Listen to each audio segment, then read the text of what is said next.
There is a new procedure being performed that has the potential to revolutionize the world of ACL surgery. Introducing the bear procedure. Not that bear, or that one. That's the one. BEAR is an acronym that stands for Bridge Enhanced Anterior Cruciate Ligament Repair, and is gaining a lot of attention in the world of sports medicine. In this video, we'll explain what the BEAR procedure is, how it works, and why it's quickly becoming a popular alternative to traditional ACL reconstruction surgeries.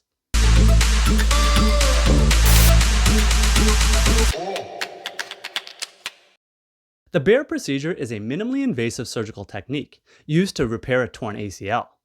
Unlike traditional ACL reconstruction surgeries, which involves removing the damaged ligament and replacing it with a new one, the BEAR procedure aims to encourage the body to heal and repair the existing ligament.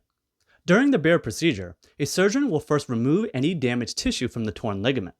Stitches are then placed in the torn ends of the ACL to create a stable lattice for the bridge to be placed. The bridge is this marshmallow-looking thing, which is made of biocompatible material, which is injected with the patient's blood, and then stitched into the gap between the torn ends of the ligament. This bridges together the ACL's original attachments and creates an environment that encourages the body to produce new tissue and blood vessels. Within 8 weeks, the body naturally breaks down the bridge and absorbs it, leaving behind a new, fully formed ligament. Now, why does this ligament need help healing when other ligament injuries can heal just fine? Well, researchers believe it has something to do with the presence of excess plasmin within the synovial fluid surrounding the injured ACL.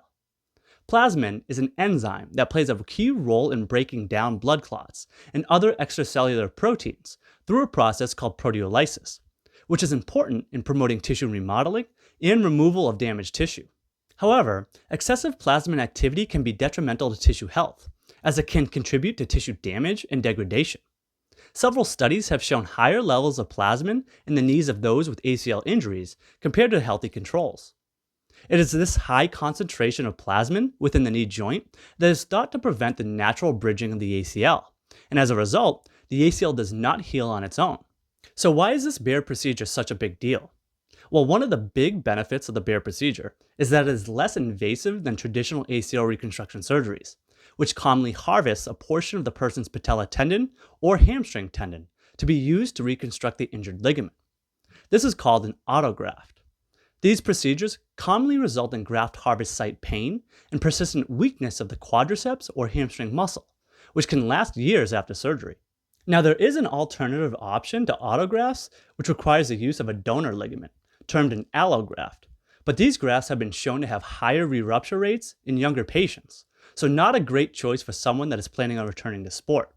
Ligaments restored through the BEAR procedure have been shown to result in a more natural ligament, with similar size, shape, and composition when compared to an autograft or an allograft. By utilizing the BEAR procedure, the need for graft harvesting is eliminated, thereby preserving the integrity of the quadriceps and hamstring muscles. A 2020 study found that individuals who received the BEAR procedure have similar functional outcome scores and knee laxity scores compared to those that received an ACL reconstruction. The BEAR group also was shown to have significantly higher mean hamstring muscle strength compared to those who received a hamstring autograft at 2 years. Those that have undergone the BEAR procedure also are being shown to have equal, if not slightly lower, re-rupture rates.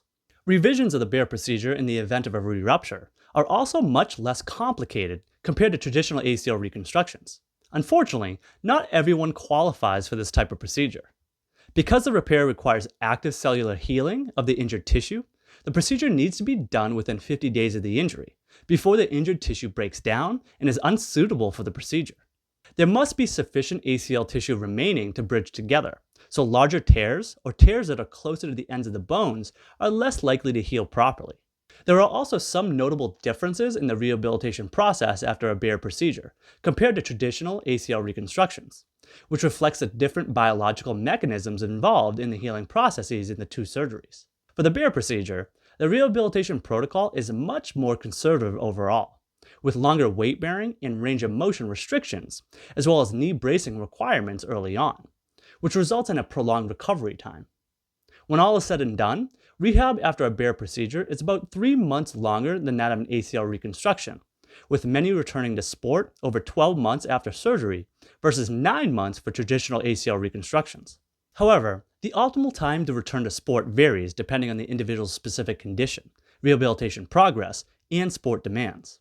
This makes it important to individualize a rehabilitation protocol for everyone, and return to sport decisions should be based on specific performance criteria and not solely on time.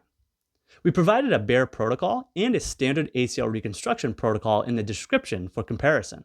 Although early preclinical data is promising, it is important to acknowledge that many of these studies have small sample sizes, and more research is required to draw conclusive statements regarding the effectiveness of the bare procedure.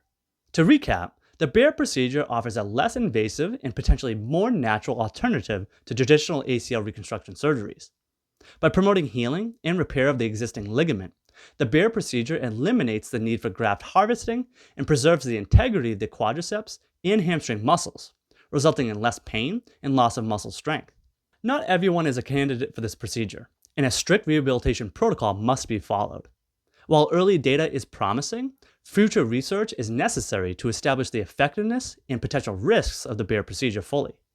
Therefore, it is crucial to individualize the treatment and consider the latest research when making decisions about the surgical intervention. Well, thanks for joining me on another episode of Physio Show. Make sure to like and subscribe to our channel to help us grow and continue to provide you with quality physical therapy related content.